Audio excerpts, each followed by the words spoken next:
Hello tout le monde, j'espère que vous allez bien. Il est près de 6 heures chez moi, donc on enchaîne sur des vidéos. Sortie de Google Bard pour concurrencer ChatGPT, donc ça va être une dinguerie. On l'attendait, on sait que voilà, le numéro un Google, effectivement, travaillait depuis un bon moment sur son IA. ChatGPT est sorti en premier, voilà, il a bouleversé le marché. Donc quand arrive le premier, tu as toujours cette prime de fraîcheur. Néanmoins, je pense que Google va taper très fort. Donc on verra s'il sera encore plus pertinent que ChatGPT, sachant que Google c'est un actif, c'est une marque, c'est déjà connu par des milliards de personnes, donc il se peut qu'il peut rapidement prendre le marché et tout simplement tuer Google, tuer pardon ChatGPT. Ok. Avant ça, lien dans la description du futur plus gros Discord francophone sur l'intelligence artificielle. Je vais faire gagner des lots, donc notamment des accès à des outils comme Midjourney, à des outils de génération de contenu en IA, etc. Donc rejoins directement le Discord et d'ici les prochaines semaines, ça va pas mal bouger. Ok, let's go. Donc, avec Bard, Google dévoile sa réplique à ChatGPT. Donc, le groupe californien ouvre l'accès à cette intelligence artificielle conversationnelle à un groupe de testeurs de confiance. Le moteur de recherche va aussi être transformé. Donc, ça, en fait, c'est simple. Quand tu as déjà un actif qui tourne utilisé par des milliards de personnes, tu n'as pas besoin de ressortir un produit. Tu intègres ce produit-là dans cet actif-là. C'est comme moi, par exemple, partant du SEO, étant un petit peu connu dans le milieu SEO, en ayant des produits et une communauté SEO, si je sors un produit SEO, je vais pouvoir capitaliser en fait sur tout ce que j'ai déjà actuellement. Et c'est le cas de Google. Donc, ils partent pas plus ou moins de zéro comme ChatGPT. Même si derrière, il y a des milliards de financements, etc. Mais voilà, c'est pour ça que Google peut rapidement prendre l'assaut en fait sur ChatGPT. Parce que même s'il y a eu des millions de subscribes, c'est rien par rapport à ce que Google peut faire. La contre-offensive n'aura pas traîné alors que ChatGPT fait la une des médias depuis plusieurs semaines. Google dévoile ce lundi soir sa propre intelligence artificielle conversationnelle nommée Bard. Comme chez l'outil édité par la société américaine OpenAI, Bard compose de lui-même un texte pour répondre aux questions posées par l'utilisateur. Ici, j'ai une petite démonstration que j'ai vue sur Twitter. Donc voilà, hein, tu poses ta question et comme ChatGPT, ça va te répondre directement. Après, ça va être une question de rapidité. On voit que ChatGPT, il y a pas mal de bugs. Si Google arrive à venir et qu'il y a beaucoup moins de bugs, voire pas du tout, ils vont prendre le marché, c'est sûr.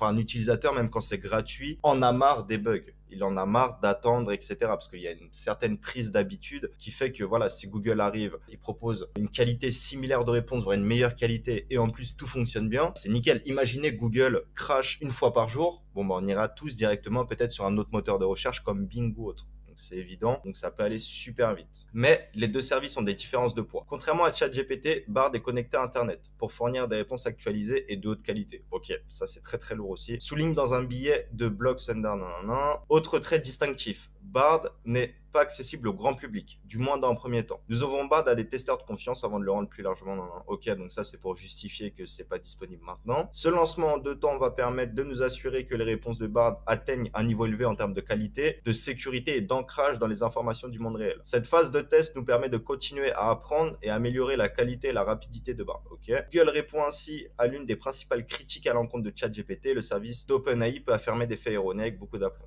Ouais, effectivement. Bon, après, c'est le premier, donc il y aura toujours des petits bugs, donc ça tend à assurer une certaine qualité et fiabilité des informations. Mais je reviens à ce que je disais précédemment, le gros problème aussi, c'est le fait que le service peut être momentanément indisponible, vu qu'il y a tellement de personnes dessus. Alors Google a beaucoup plus de ressources pour justement proposer un service qui fonctionne 24/24 sans bug. Voilà, le moteur de recherche Google, ça bug très rarement. Imaginez ChatGPT en 10 fois mieux et je pense que c'est totalement envisageable. Au contraire de la jeune entreprise californienne, Google ne peut pas se permettre de mettre sur le marché un produit imparfait qui nuirait à sa crédibilité. Bon, c'est ça, hein. Si ChatGPT n'était pas sorti, peut-être que Google Bard serait sorti dans 1 ou 2 ans. Donc le fait que le concurrent principal sortent rapidement, ça met un coup de pied au cul à tout le monde, dont à Google, quoi. C'est tant mieux pour nous, tous les utilisateurs de ce type d'algorithme. Des réponses synthétiques dans le moteur de recherche. Bard s'appuie sur le modèle de langage naturel Lambda, sur lequel Google travaille depuis plusieurs années. C'est au nom de ce risque réputationnel, le temps de perfectionner cette intelligence artificielle et de s'assurer qu'elle ne présente pas de risque, ok. Mais l'emballement mondial autour de ChatGPT couplé aux milliards de dollars investis par Microsoft afin d'intégrer les technologies d'OpenAI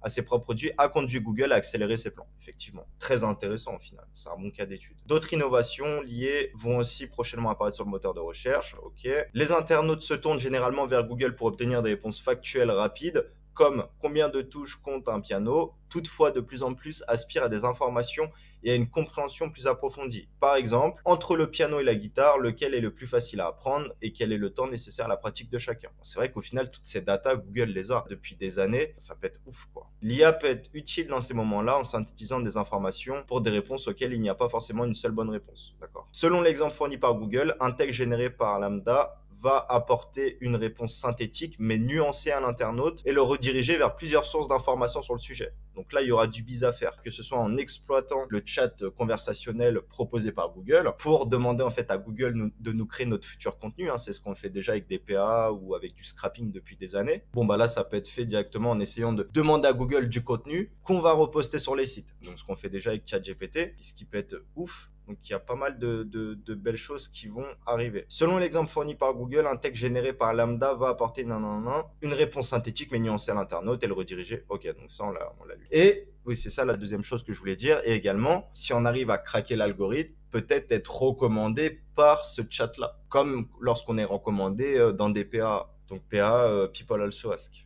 Conjuguer innovation et responsabilité. Dernière annonce, Google va permettre dès le mois de mars aux entreprises et développeurs indépendants d'accéder à certaines fonctionnalités de Lambda afin de créer leurs propres solutions.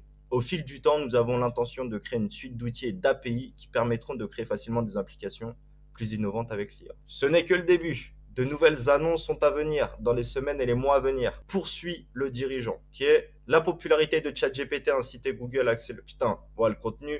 Bon, maintenant je vois ce que vous dites lorsque certaines personnes critiquent les SEO, le contenu est trop redondant ou autre. Là, en fait, tu as 5 paragraphes, 6 paragraphes, mais tu as 3 idées qui ont été exposées, quoi.